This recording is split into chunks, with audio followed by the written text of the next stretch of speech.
Assalamualaikum warahmatullahi wabarakatuh. Perkenalkan, nama saya Rini Rahayu. Saya dari PGSDA semester 4 dengan NIM H.2010023. Di sini saya akan memaparkan hasil analisis saya tentang judul jurnal, yaitu Ikatan Alumni ini PGSD UNAR RS. Nama jurnal, Peningkatan Hasil Belajar Menggunakan Media Lagu Anak dalam Pembelajaran IPA Sekolah Dasar.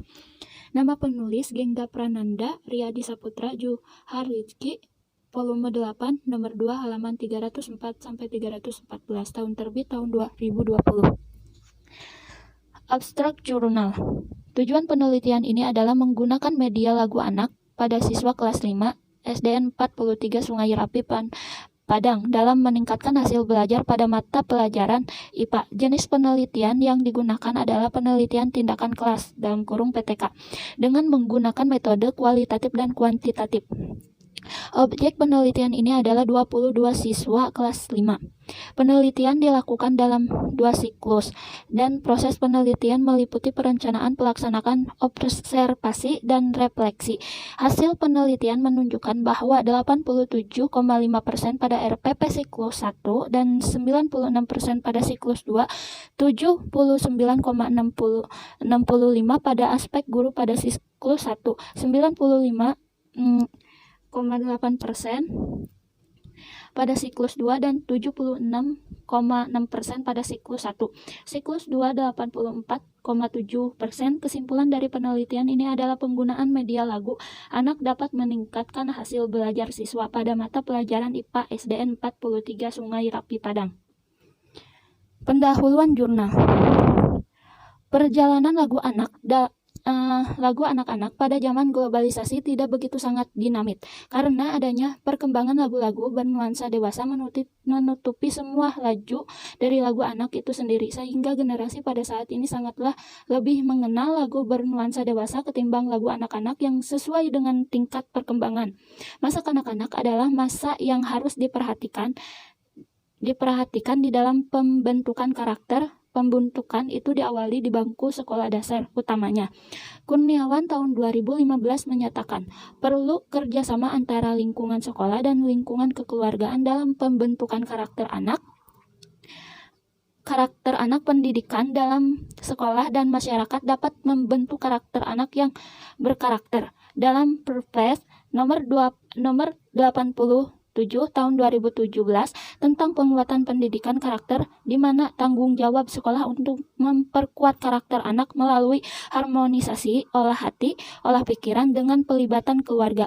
Pendidikan karakter diperlukan karena pendidikan tidak hanya membuat siswa cerdas, tetapi juga harus berkarakter dan sopan. Pendidikan karakter yang paling sederhana adalah pada saat para siswa masih duduk di bangku sekolah dasar. Inilah mengapa pemerintah memprioritaskan pendidikan.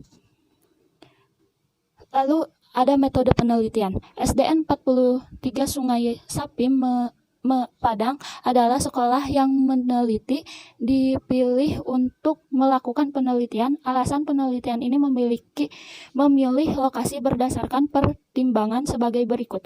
Yang pertama yaitu lokasi yang mudah dijangkau. Yang kedua, berdasarkan observasi bahwa guru belum pernah menggunakan media lagu. Lalu yang ketiga, sekolah bersedia menerima inovasi pendidikan khususnya dalam proses pembelajaran.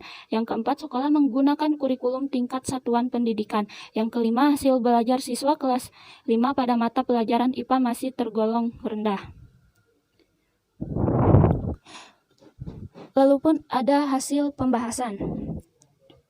Pada siklus 1 dan siklus 2, penyusunan rencana tindakan pembelajaran IPA berpedoman pada kurikulum pendidikan tahun 2006, dan dalam bentuk rencana pelaksanaan pembelajaran, peneliti juga menyiapkan media lagu anak, formulir penilaian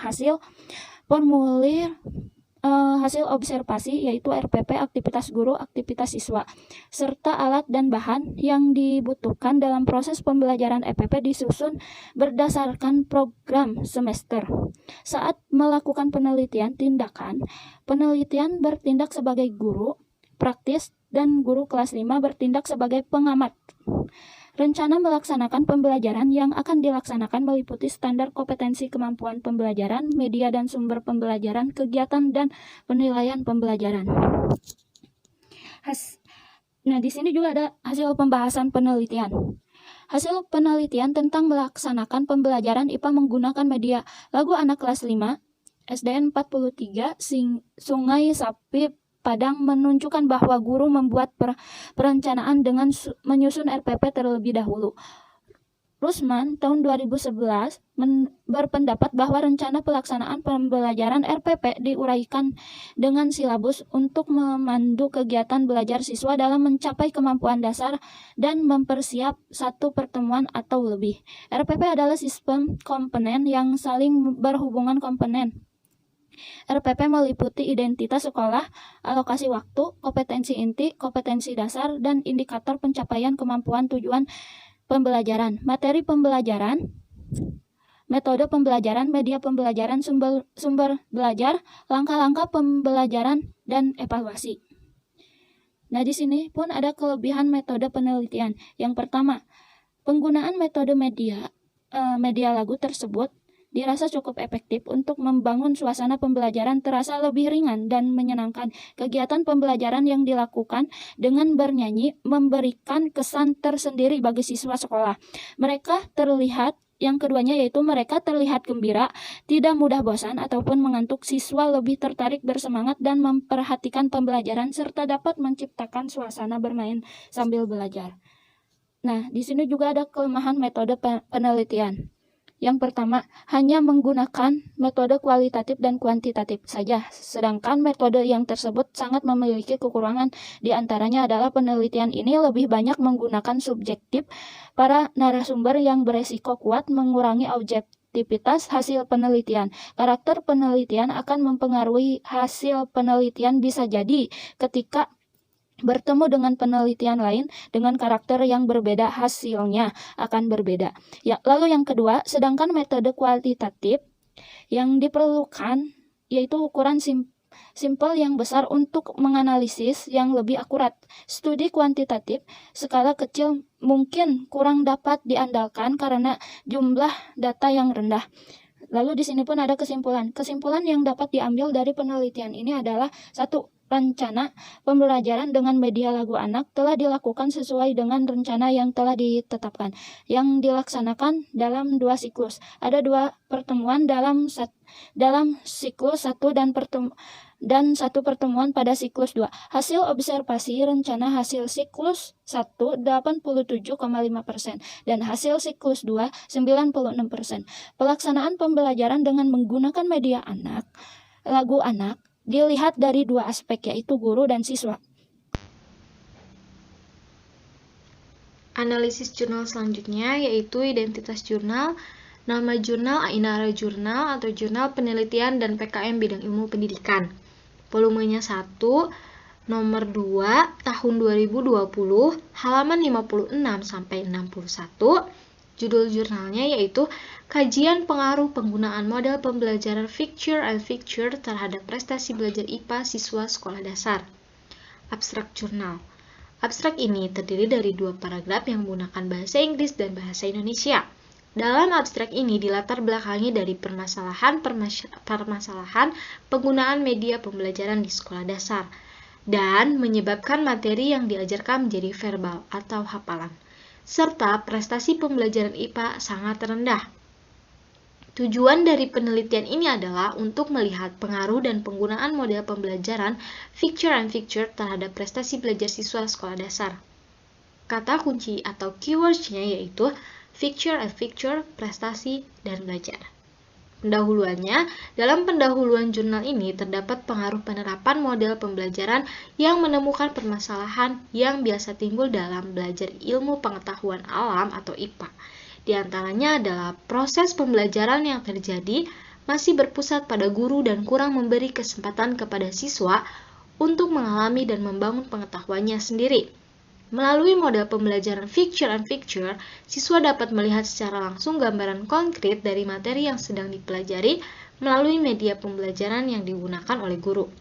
Model pembelajaran ini mengandalkan gambar-gambar yang berkaitan dengan materi belajar.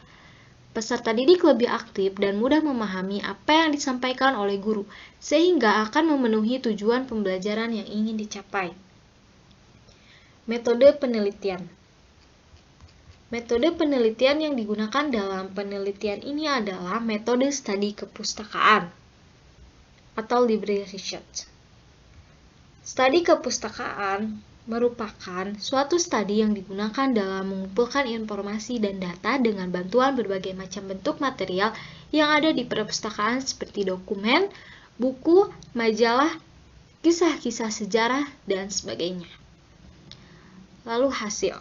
Berikut ini disajikan hasil penelitian dalam jurnal tersebut, yaitu yang pertama, guru perlu menguasai dan dapat menerapkan berbagai metode pembelajaran agar dapat mencapai tujuan pembelajaran yang beraneka ragam.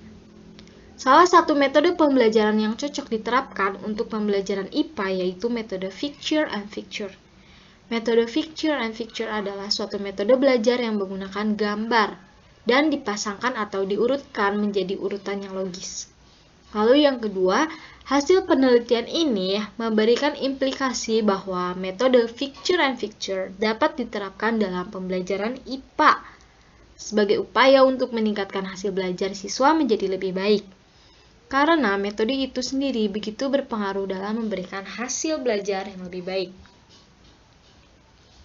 Lalu yang ketiga ada pembelajaran IPA perlu menggunakan media gambar atau metode Picture and Picture agar siswa dapat memahami materi yang dipelajari. Siswa lebih cepat menangkap materi ajar karena guru menunjuk gambar. Lalu, guru meminta siswa untuk menganalisis gambar yang ada dan pembelajaran lebih terkesan karena siswa terlibat secara langsung. Lalu selanjutnya ada metode pembelajaran Picture and Picture memang menarik bagi siswa. Dikarenakan melalui media gambar, siswa akan lebih mudah memahami materi yang disampaikan oleh guru dan pelajaran lebih mudah terlihat nyata, serta siswa berperan aktif dalam proses pembelajaran. Lalu yang terakhir ada sebelum pembelajaran, guru harus sudah mengalokasikan waktu dengan tepat dan segala sesuatu yang dibutuhkan dalam proses pembelajaran seperti media gambar sudah dipersiapkan terlebih dahulu, sehingga proses pembelajaran dapat berjalan lancar. Lalu ada kesimpulan. Kesimpulannya yaitu ada pengaruh dari penggunaan model pembelajaran Picture and Picture terhadap prestasi belajar siswa yang dapat dilihat dari perbedaan hasil belajar siswa dengan menggunakan model pembelajaran Picture, di mana dengan menggunakan model pembelajaran ini, prestasi belajar siswa meningkat dan lebih optimal. Terakhir ada kelebihan dan kekurangan. Kelebihannya, memaparkan secara jelas dan lengkap mulai dari pendahuluan atau latar belakang dari permasalahan pembelajaran dan model pembelajaran Picture and Picture. Menggunakan bahasa yang mudah dipahami, model pembelajaran Picture and Picture ini dapat meningkatkan prestasi siswa dan meningkatkan penguasaan konsep dalam pelajaran IPA. Lalu kekurangannya, dalam model pembelajaran Picture and Picture ini dianggap sulit oleh beberapa pendidik. Disebabkan pendidik yang harus memahami dua konsep, diantaranya konsep materi yang diajarkan dan konsep Picture and Picture yang menggambarkan materi yang diajarkan. Model pembelajaran masih terbatas atau kurang efektif dan efisien.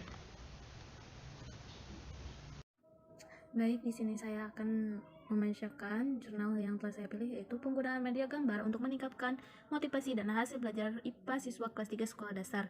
Nama penulisnya yaitu Sri Utami Serwik, Utami 17 Agemelkom, SD Negeri 017 Kudur Kabupaten Kepulauan Riau. Ya, selanjutnya yaitu pendahuluan tujuan pembelajaran yang disusun dalam kurikulum tingkat suatu pendidikan KTSP dan pembelajaran IPA agar siswa mengembangkan rasa ingin tahu, sikap positif, dan kesadaran tentang ada hubungannya antara konsep belajar satu sama lain saling mengetahui.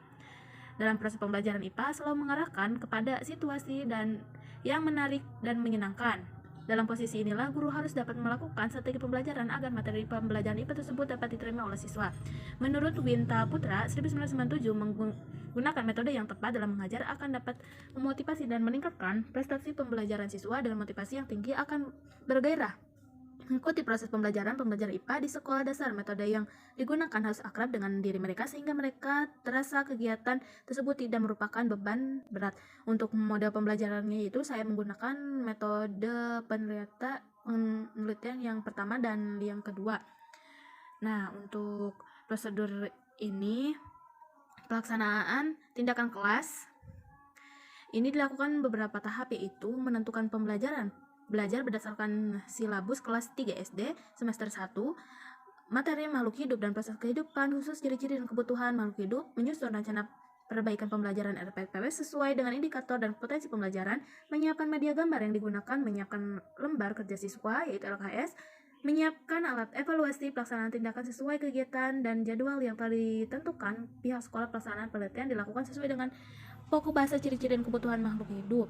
Nah, observasi dilakukan berdasarkan format yang telah disusun, baik guru dan siswa observasi atau teman sewajat mencatat dan tingkah laku guru dan siswa ketika proses belajar sedang berjalan. Nah, untuk rencana perbaikan RPP siklus 1, yaitu guru membagikan kelompok pada siswa, guru menjelaskan materi pembelajaran dan menggunakan media gambar, guru dan siswa menyebut ciri-ciri makhluk hidup dan kebutuhan makhluk hidup, siswa melakukan pencatatan materi pembelajaran, guru dan siswa menyimpulkan materi pokok bahasa ciri-ciri dan kebutuhan makhluk hidup, siswa mengerjakan teks akhir dan tidak lanjut. Untuk siklus 2-nya itu perencanaan proses pada siklus 2 sama saja dengan siklus 1, hanya yang berubah adalah dari hasil analisis dan teman sewajar terhadap kelebihan dan kekurangan pelaksanaan yang dilakukan oleh guru dan siswa. Nah, yang pertama itu guru membagikan kelompok kepada siswa, guru menjelaskan materi pembelajaran dan menggunakan gambar, guru dan siswa menyebutkan ciri-ciri makhluk hidup dan kebutuhan makhluk hidup, siswa melakukan pencatatan materi pembelajaran dan guru siswa menyimpulkan materi pokok bahasa ciri-ciri dan kebutuhan makhluk hidup, siswa mengerjakan teks akhir tidak lanjut. Dari kegiatan di atas, siswa telah melakukan proses pembelajaran dengan menunjukkan ciri-ciri makhluk hidup dan kebutuhan makhluk hidup dengan media gambar yang diperoleh baik dari dirinya sendiri maupun dari guru. Pada siklus kedua, siswa kelihatan lebih aktif dan benar-benar termotivasi untuk melakukan proses pembelajaran. Nah, selanjutnya yaitu hasil dan pembahasan. Di sini ada tabel, itu ada siklus 1 dan siklus 2 yaitu tergabung. Dan dari hasilnya yaitu jumlah nilai 1513 dan rata-rata nilai 8,17. Hasil tes menunjukkan hanya 10 orang atau 45,45% yang tuntas, sedangkan yang tidak tuntas sebanyak 12 orang yaitu 4,55% pada pelaksanaan siklus pertama. Jumlah nilai 1552 dan nilai rata-ratanya 73. Hasil tes yang tuntas sebanyak 15 orang yaitu 72,73%, yang tidak tuntas sebanyak 7 orang yaitu 27,27%. Jika dilihat dari hasil nilai presiklus dan siklus 1, hasil belajar siswa meningkatkan menjadi presentes tetapi belum mencapai KKM yaitu 70%.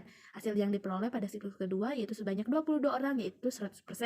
Siswa mengalami perubahan peningkatan nilai sesuai dengan ketentuan KKM oleh sekolahnya.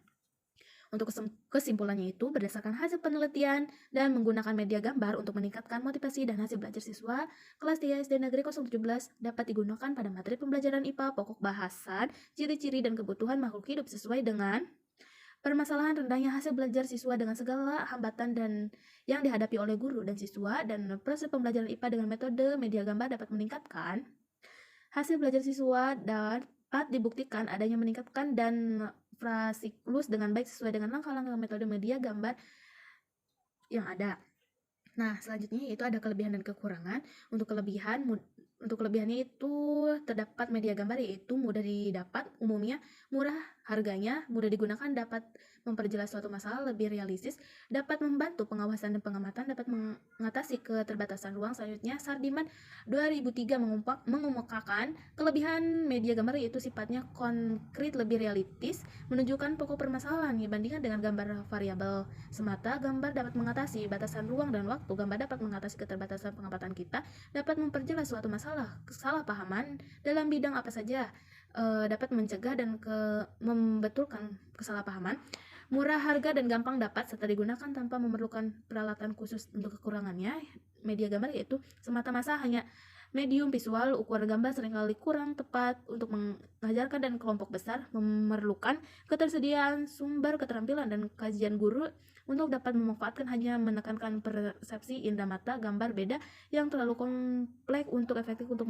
kegiatan pembelajaran, ukurannya agak terbatas untuk kelompok besar, memerlukan keterbatasan sumber dan keterampilan kejailan untuk dan memanfaatkannya. Dari uraian di atas dapat disimpulkan bahwa media gambar mempunyai kelebihan mudah didapat dan digunakan murah, jelas, dapat mengaktifkan siswa, sedangkan kekurangan sebagai media visual ukuran gambar menekankan indera mata terlalu kompleks untuk efektif dan mengemukakan kejalan guru dalam mencari sumber dan keterampilan yang dapat dimanfaatkan.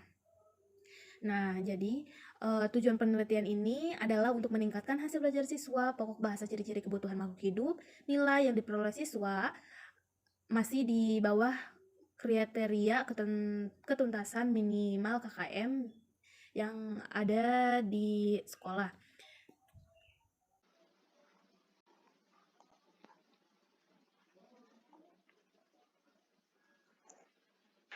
Identitas jurnal selanjutnya yaitu memiliki nama jurnal Profesi Pendidikan Dasar, volume nomor 4 dan nomor 1, halaman 1 sampai dengan 11. Judul jurnal yaitu Refleksi Pendidikan IPA Sekolah Dasar di Indonesia, Relevansi Model Pendidikan Paulo Freire dengan Pendidikan IPA di Sekolah Dasar. Nama penulis yaitu Anatri Destia, Istiani Indah Nafitasari, Aldi Fahan Razak, dan Kuku Sandi Sudrajat. Tahun terbit jurnal tersebut yaitu tahun 2017. Kemudian, abstrak jurnal berisikan satu paragraf dengan setengah halaman, ukuran spasi yaitu 1,06. Uraian abstrak terdiri pada bagian abstrak disajikan oleh penulis dalam format bahasa Inggris. Pada abstrak, penulis menjelaskan bahwa penelitian yang dilakukan melatar belakangi pendidikan IPA di sekolah dasar yang sejalan dengan model pendidikan Paulo Freire dan tujuan pendidikan dari Paulo Freire. Penelitian dilakukan dengan menggunakan penelitian kepustakaan, dengan mengidentifikasi informasi dari buku, artikel, jurnal, dan laporan sebelumnya. Kata kunci jurnal yaitu Elementary School, Elementary Science Education, dan Educational of Paulo Freire. Selanjutnya yaitu pendahuluan jurnal. Pada pendahuluan, penulis menggambarkan mengenai pendidikan yang diikuti oleh kemajuan teknologi. Penulis juga menuangkan gagasannya mengenai urgensi dari mengajarkan IPA di sekolah dasar yang tidak sejalan dengan cita-cita dan juga pemikiran Paulo mengenai pendidikan. Penulis menjelaskan bahwa IPA merupakan suatu tubuh dari pengetahuan yang terdiri dari sekumpulan fakta, konsep, teori, dan hukum yang ditemukan melalui proses ilmiah.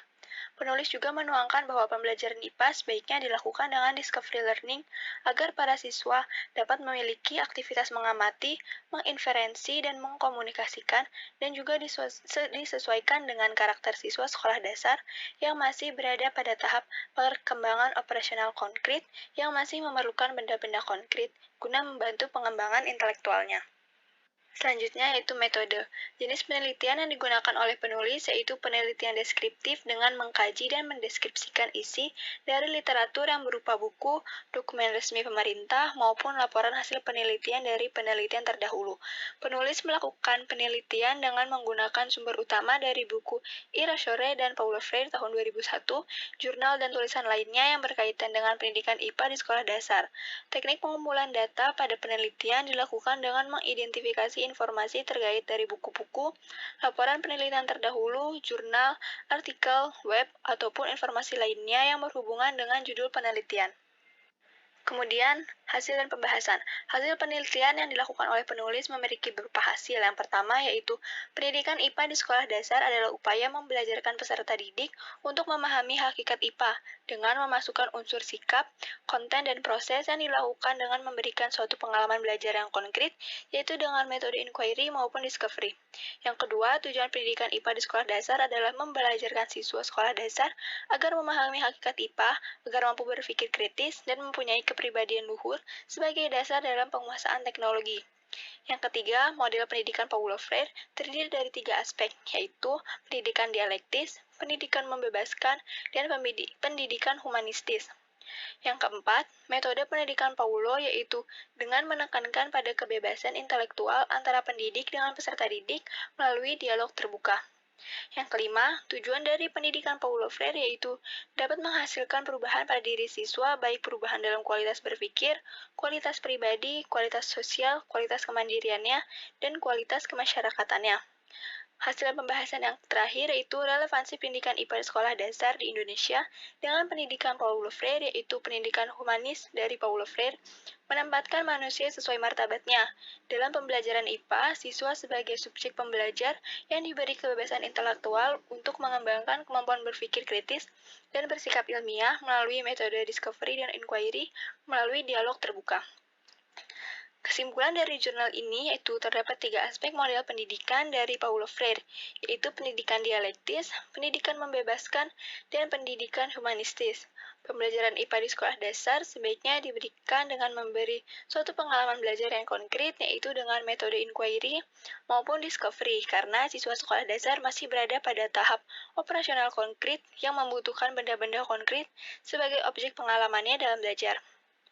Kelebihan dari jurnal ini yang pertama yaitu penulis memaparkan dengan jelas dan rinci mengenai pendidikan IPA di sekolah dasar beserta dengan relevansinya dalam pendidikan Paulo Freire. Yang kedua, penulis menggunakan bahasa yang mudah dipahami, dan yang ketiga, abstrak dan isi pembahasan jurnal sesuai.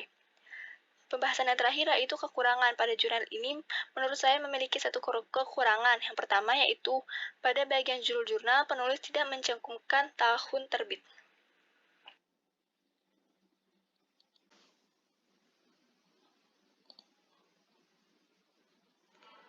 Selanjutnya, analisis jurnal keempat. Dimulai dengan identitas jurnal. Nama jurnal, Jurnal Pendidikan Dasar, volume 4, nomor 1, halaman 141 sampai 149. Judul jurnal, Analisis Evaluasi Formatif dalam Pembelajaran IPA di kelas 4 SD Negeri 7 Pagi Tegal Alur.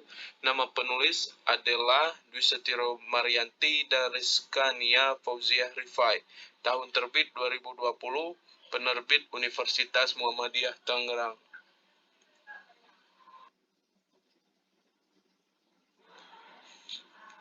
Kemudian abstrak.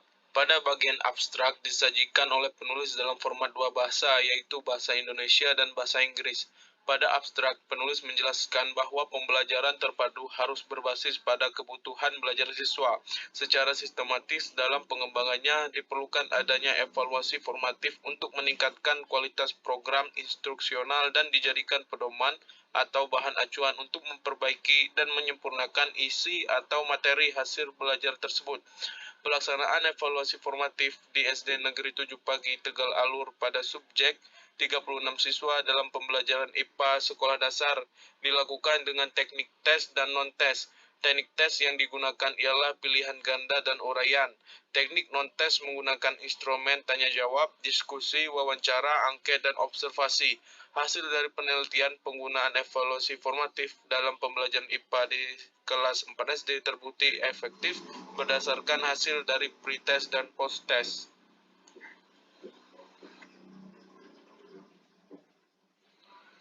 Berikutnya pendahuluan. Pada pendahuluan, penulis menjabarkan mengenai definisi dari evaluasi. Penulis juga menjelaskan bahwa dalam proses pengembangan program, jenis evaluasi yang digunakan adalah evaluasi formatif. Evaluasi formatif digunakan ketika suatu produk atau program tertentu sedang dikembangkan dan biasanya dilakukan lebih dari sekali atau kontinu dengan tujuan untuk melakukan perbaikan secara tepat dan menyeluruh yang mencakup aspek kognitif, afektif, dan psikomotor yang terdapat pada masing-masing siswa.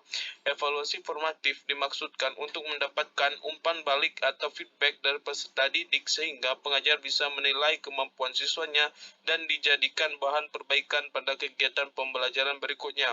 Juga mengetahui kesulitan belajar, hal-hal yang belum dikuasai oleh siswa. Kemudian penulis juga menjelaskan dalam melakukan evaluasi formatif, pengajar harus memiliki 3 dasar dalam melakukan evaluasi formatif. Pertama, dasar psikologis, untuk mengetahui sejauh mana tingkat keberhasilan dalam mencapai tujuan. Kedua, dasar diktatis, untuk menunjukkan bahwa evaluasi sangat besar manfaatnya dan berperan penting dalam memotivasi belajar, mendapatkan informasi atau data siswa yang kesulitan dalam belajar. Dan yang ketiga, dasar administratif. Evaluasi diperlukan untuk menentukan indeks prestasi dan pengisian rapor. Baiklah, berikutnya yaitu metode. Penelitian ini menggunakan metode atau pendekatan deskriptif kuantitatif. Penelitian dilakukan kepada 36 siswa kelas 4 SD Negeri 7 Pagi Tegal Alur dalam pembelajaran IPA sekolah dasar. Pada penelitian ini, peneliti melakukan penelitian dengan menggunakan teknik tes dan non-tes. Teknik tes yang digunakan ialah pilihan ganda dan uraian. Teknik non-tes menggunakan instrumen tanya jawab, diskusi, wawancara, angket, dan observasi.